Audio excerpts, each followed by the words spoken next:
Hello students, Hindi में हमने already MCQs और filling the blanks part A part B दोनों का रिवीजन कर लिए है। लेकिन आज हम पार्ट ए के गद्य विभाग 2-3 line answer and 4-5 line answer का रिवीजन करेंगे, जो चैप्टर नंबर है 6 और 8। तो सबसे पहले 2-3 वाक्य में उत्तर। माँ के रुष्ट होने के पीछे मल्लिका क्या अनुमान करती है? तो इसका आंसर होगा, माँ के रुष्ट होने के पीछे मल्लिका का यह अनुमान है कि वो वर्षा में कालिदास के साथ थी और वो भीग कर आई, जो उसकी माँ को पसंद नहीं था। सेकंड है, दंतुल कौन था? वह मल्लिका के घर कैसे पहुँचा? इसका आंसर है, दंतुल उज्जैनी का राजपुरुष था और उसने घायल किए हुए हरिण शावक के शरीर से टपकते हुए खून के निशानों को देखता हुआ वह मल्लिका के घर तक पहुंचा। आया समझ में? ये आपको ऑलरेडी पहले समझा चुकी हूँ, इसलिए एक एक की बार हम करेंगे। थर्ड है, मल्लिका ने दंतुल को हरिण शावक के लिए हठ न करने के लिए क्यों कहा? तो इसका आंसर होगा, दंतुल ने हरिण शावक को घायल किया था और कालिदास ने उसे बचाया था। दंतुल के लिए वह अधिकार का प्रश्न था, जबकि कालिदास के लिए वो संवेदना का प्रश्न था। इसलिए मल्लिका ने दंतुल को हरिण शावक के लिए हठ न करने के लिए कहा था। फोर्थ है, कालिदास दंतुल को अपराधी न मानने के लिए क्या तर्क देता है? तो इसका आंसर होगा कि क्योंकि यूँ तो पर्वत भूमि पर हरिण का आखेट करना अपराध था, पर दंतुल बाहर से आया था, उसे नियमों का ज्ञान नहीं था, इसलिए कालिदास दंतुल को अपराधी न मानने के लिए तर्क करता।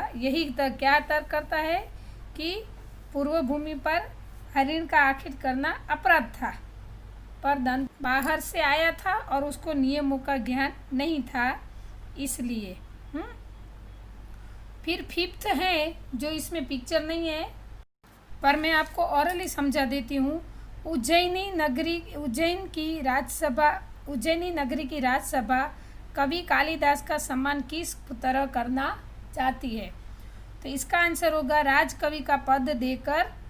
सबसे पहले तो राजकवि का पद देकर, और कालिदास रचित ऋतु संहार सबको अति पसंद है और इसी रचना के रचयिता कालिदास थे, इसीलिए राजकवि का पद देना चाहते थे और उनकी रचना जो ऋतु संहार थी वो सबको पसंद थी, इसलिए वो उनका सम्मान करना चाहते थे। अब है चैप्टर 8। टेल्को विज्ञापन में चौंकाने वाली बात क्या थी?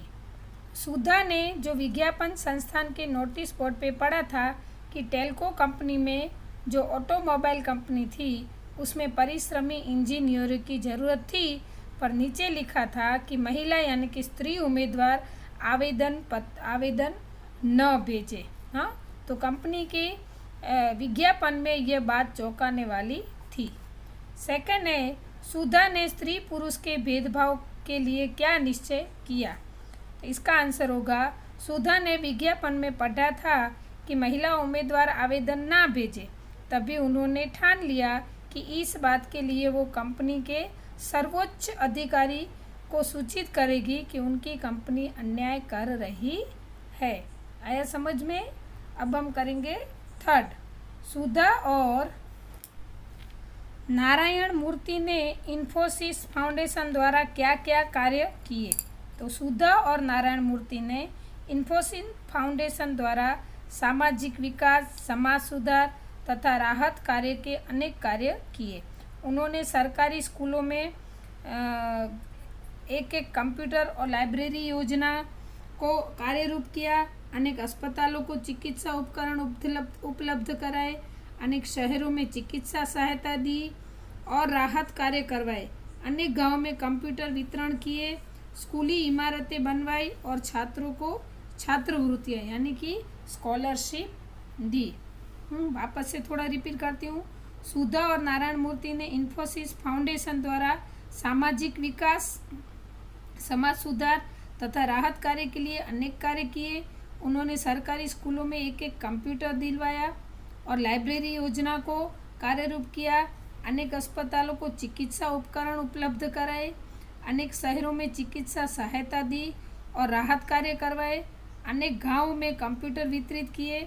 स्कूली इमारतें बनाई और छात्रों को छात्रवृत्तियां दी। तो सुधा और नारायण मूर्ति ने ये सब कार्य किए। अब 4-5 वाक्य में उत्तर चैप्टर 6 के घायल हरिण शावक को बचाने के लिए कालिदास ने क्या क्या किया।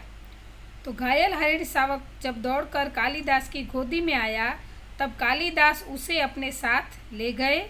हरिण शावक के घाव पर घी लगाया, उसे बिस्तर पर लेटा दिया और दूध पिलाया।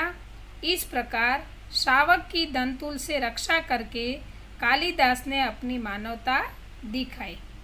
हाँ, क्या हुआ? तो घायल हरिण शावक जब दौड़कर कालिदास की गोदी में आया तब कालिदास उसे अपने साथ ले गए। हरिण शावक के घाव पर घी लगाया, उसे बिस्तर पर लेटा दिया और दूध पिलाया। इस प्रकार शावक की दंतुल से रक्षा करके कालिदास ने अपनी मानवता दिखाई। सेकंड है, कालिदास हरिण शावक को क्यों बचाना चाहते थे। इसका आंसर होगा कालिदास संवेदनशील और कवि हृदय व्यक्ति थे। भावुक होने के कारण उन्हें हरिण शावक के साथ ज़्यादा लगाव था। उसके अलावा पार्वतीय भूमि के निवासी होने की वजह से वे दोनों सजातीय भी थे। इन सब से अलावा कालिदास मानते थे कि प्रत्येक जीवों को जीने का अधिकार है, उनका शिकार करके उन्हें मारना चाहिए नहीं। वापस रिपीट करती हूँ, कालिदास संवेदनशील और कवि हृदय व्यक्ति थे। भावुक होने के कारण उन्हें हरिण शावक के साथ ज़्यादा लगाव था। उसके अलावा पार्वतीय भूमि के निवासी होने की वजह से वे दोनों सजातीय भी थे। इन सब से अलावा कालिदास मानते थे कि प्रत्येक जीवों को जीने का अधिकार है, उनका शिकार करके उन्हें मारना नहीं चाहिए। इसलिए कालिदास हरिण शावक को बचाना चाहते थे। थर्ड है, हरिण शावक के लिए कालिदास और दंतुल के बीच में हुए संवाद को अपने शब्दों में लिखिए। तो हरिण शावक के लिए कालिदास और दंतुल के संवाद है कि कालिदास ने कहा कि दंतुल अन्य प्रदेश के निवासी है। नियम का ज्ञान न होने से हरिण शावक के आखेट का अपराधी नहीं मानेंगे उसको। मतलब उसने शावक को मारा है, आखेट किया है, मतलब घायल किया है, तो उसको अपराधी नहीं माने जाएंगे। लेकिन साथ में यह भी है कि शावक उन्हें सौंपा भी नहीं जाएगा। इसके लिए कुछ भी करना पड़े तो वे करेंगे, शस्त्र से डरेंगे नहीं। इस पर दंतुल ने कहा कि वह अपने आखेट पर अपना अधिकार मानता है, जो लेकर ही जाएगा। परंतु जब उसे पता चला कि वह व्यक्ति कवि कालिदास है तो क्षमा प्रार्थी हूँ ऐसा कहने लगा। समझ में आया? ये इजी है, 1-2 बार पढ़ोगे तो भी आपको याद रह जाएगा। टॉपिक वाइज पढ़ोगे तो और भी अच्छे से याद रह जाएगा। अब है चैप्टर 8 सुधा मूर्ति, उसके 4-5 वाक्य। फर्स्ट क्वेश्चन है, साक्षात्कार में सुधा ने अपनी दृढ़ता का परिचय कैसे कराया। तो इसका आंसर होगा स्त्री पुरुष भेदभाव नीति के विरोध में सुधा ने टेल्को कंपनी में अपनी शिकायत JRD टाटा के समक्ष रखी, जिसके जवाब में उसको साक्षात्कार के लिए बुलाया गया।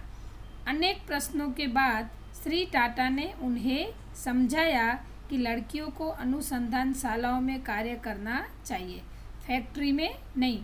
ये सुनकर सुधा ने दृढ़ता से जवाब दिया कि लेकिन हमें कहीं से तो शुरुआत करनी पड़ेगी, अन्यथा फैक्ट्री में काम करने के लिए महिलाओं का रास्ता कैसे खुलेगा।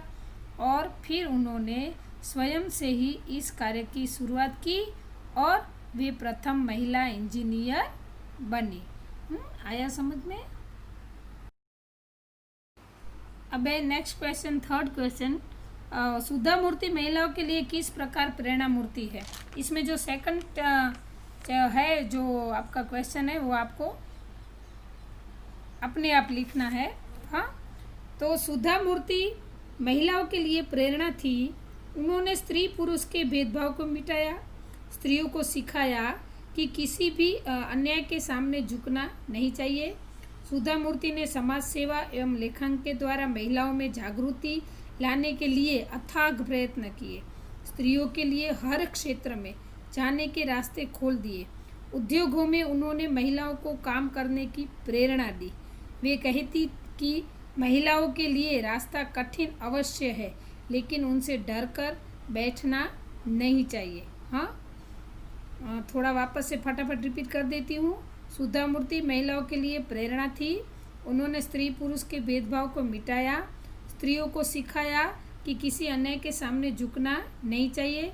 समाज सेवा एवं लेखन के द्वारा महिलाओं में जागृति लाने के लिए अथाग प्रयत्न किए, स्त्रियों के लिए हर क्षेत्र में जाने के लिए रास्ता खोले, मतलब हर क्षेत्र में जाने के लिए रास्ते खोल दिए। उद्योगों में उन्होंने महिलाओं को काम करने की प्रेरणा दी। वो कहती है कि ये महिलाओं के लिए रास्ता कठिन अवश्य है, लेकिन डर के बैठना नहीं है। ठीक है, अस्तु।